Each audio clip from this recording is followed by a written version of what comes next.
Comme chaque matin depuis maintenant 2 semaines, Arnaud entame son périple. Bravo. Il est aux alentours de 8h45 ce mercredi lorsqu'il part de chez lui dans le 15e arrondissement de Paris, direction son travail à Boulogne-Billancourt.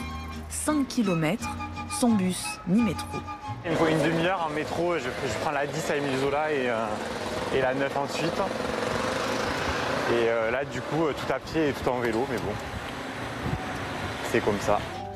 30 minutes à pied d'abord à la recherche d'un vélo disponible. Et ce n'est pas une mission évidente. Ouais voilà, les deux sont crevés.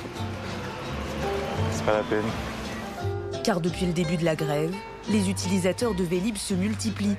Plus d'1 million de courses ont été effectuées. Sur son chemin, Arnaud s'arrête à chaque station qu'il rencontre. Ah, bon, on va voir. Ah non, il roule pas, il est bloqué. Mais à chaque fois, la même galère.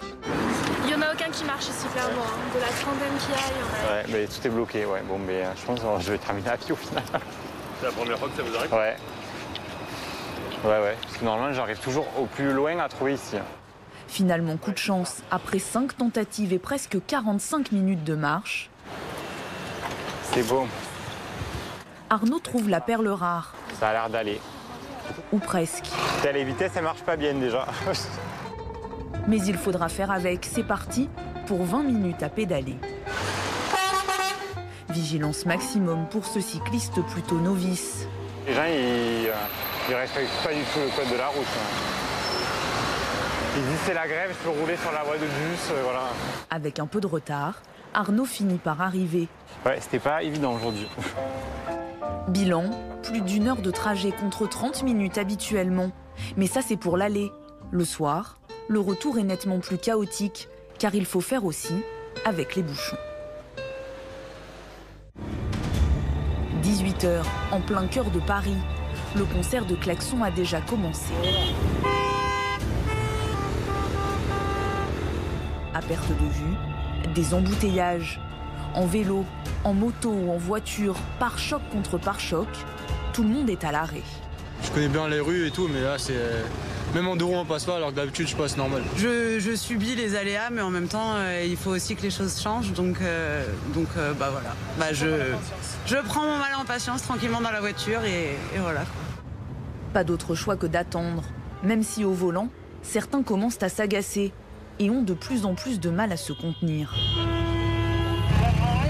Mais alors, vous avez l'assurance, allons-y. Rapidement, les esprits s'échauffent, les insultes fusent.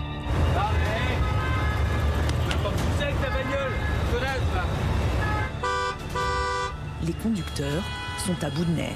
C'est l'enfer. C'est pire que l'enfer, là. Je comprends plus rien, moi.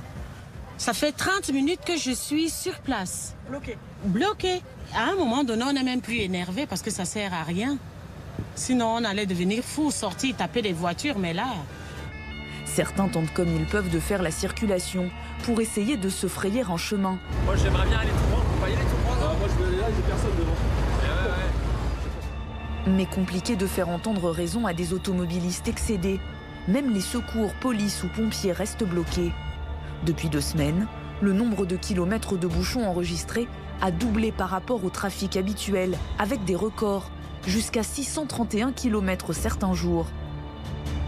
À bord de son scooter, Sacha observe chaque soir la situation s'envenimer un peu plus. Les automobilistes, ils sont à cran, ils passent des heures et des heures dans leur voiture, ils sont comme des fous. Du coup, ils conduisent un peu moins bien que d'habitude et c'est plus dangereux pour les deux roues. Une cohabitation qui n'est pas toujours simple. Depuis le début de la grève, les pompiers ont constaté que les accidents ont augmenté de près de 40%.